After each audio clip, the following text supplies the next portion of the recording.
What do you think the 49ers learned from the Mike McGlinchey experience? I think they learned a lot. They don't talk about it. They smiled through it, as the coach on my channel says. But I think they always knew that he was not what they were. He's not a top 10 pick. And they let him go, and they didn't replace him. They just have Colton McKivitz here, and they said like, oh, we couldn't afford a great player like Mike McGlinchey. But at the same time, they didn't feel they needed to replace him. They're like, yeah, Kivitz is pretty much just as good. What do you think they learned from this experience? That's tough, man, to figure out what they learned. I mean, maybe what we saw in this draft, right? Not to go after that capital. The 49ers might think they can crack the code and get guys late rounds. I mean, they got that UDFA that we're going to talk about later. But you know what's something I didn't know? Maybe you knew. But I took it as news when they talked about how John Lynch talked about they were going to trade.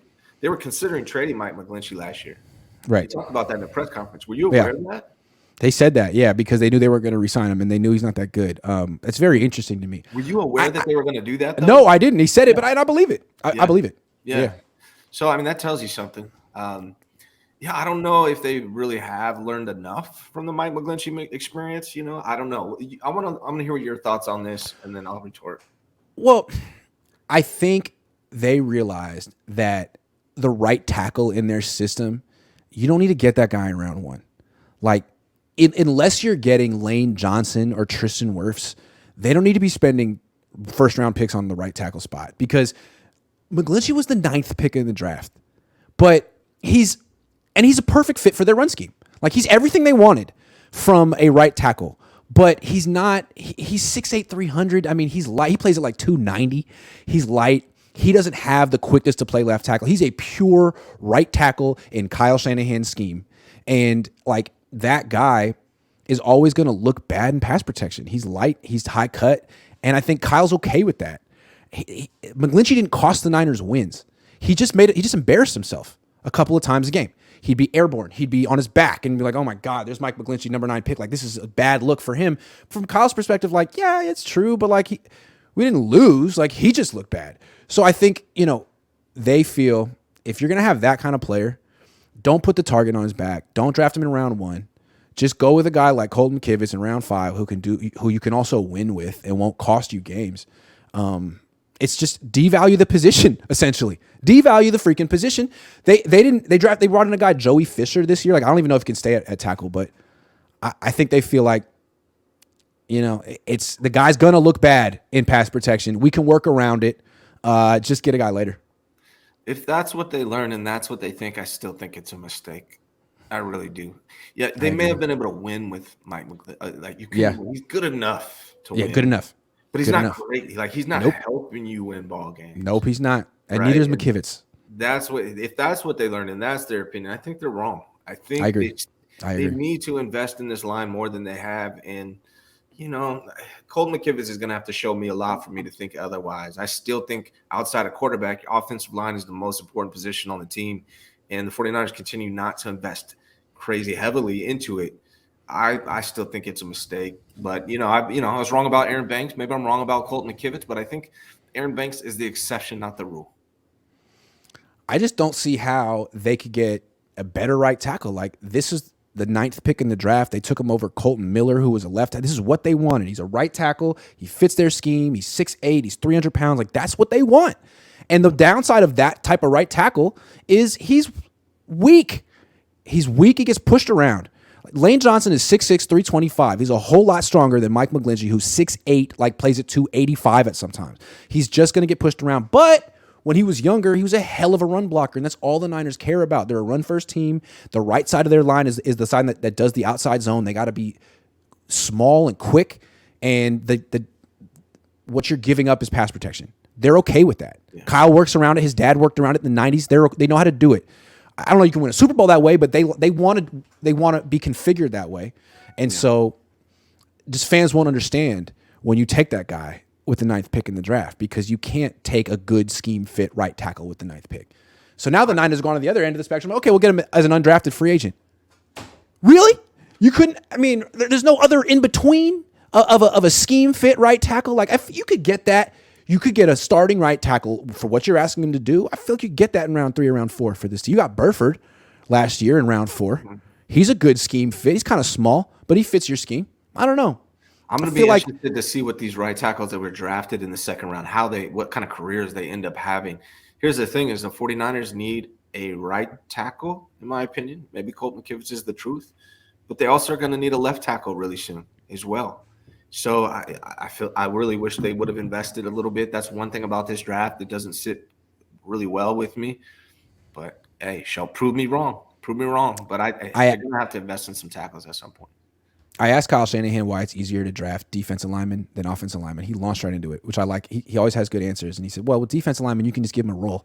You know, if he's a good pass rusher and bad against the run, I don't have to play him against the run. I can put him in a role. With the offensive lineman, you can't do that. Although they did a little bit with Burford last year, but there was a rotation. But he's essentially saying, like, can I play you 100% of the snap? If I play you 100% of the snaps, will you lose the game for me? That's how he thinks about offensive linemen. And he has played McKivitz.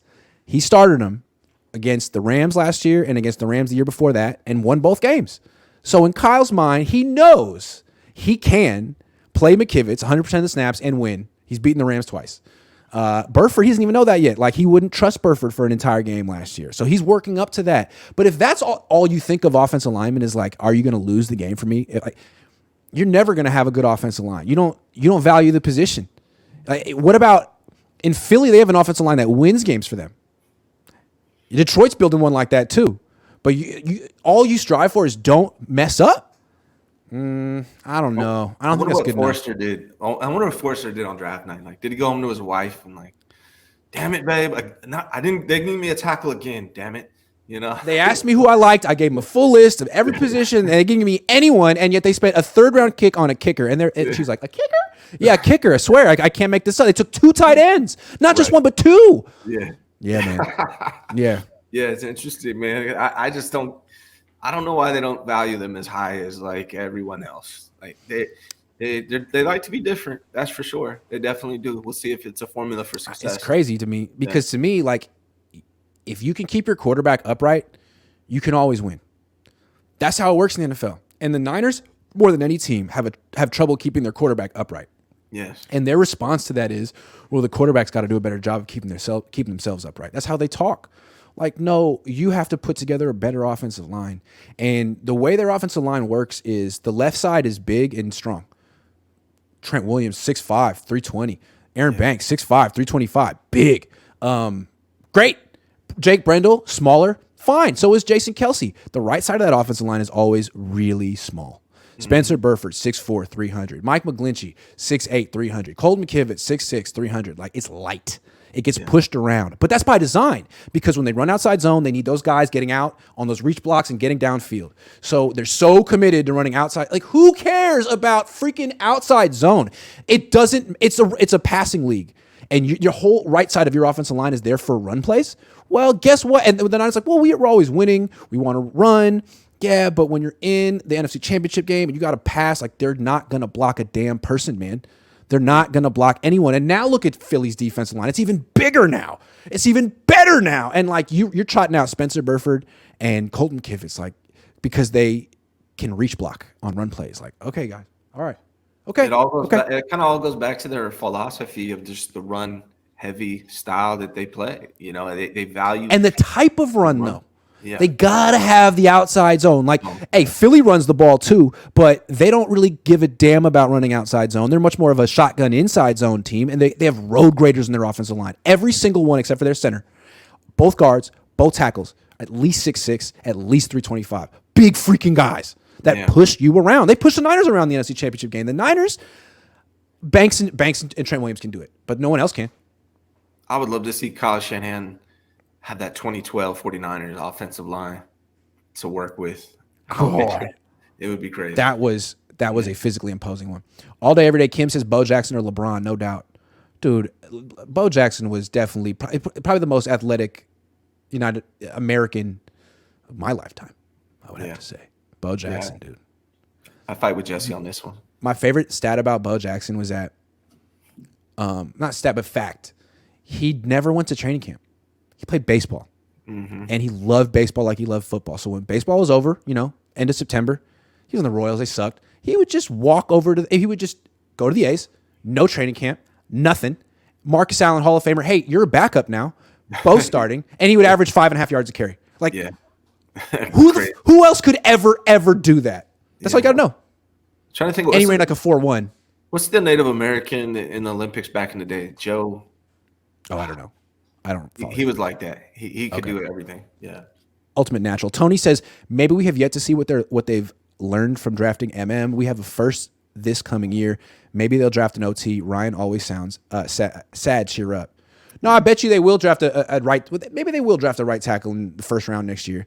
Although if they're drafting a right tackle who fits their scheme and is day one ready, man, make sure he's not the next Mike McGlinchey, please, because you can't. Tony, I'm always happy, actually, man. I'm just laid back. I'm just chilling, but I'm actually a very happy person. Oscar says, would you pick up Trey's 5th year? Not yet. See what That's he does. very expensive. See what he does.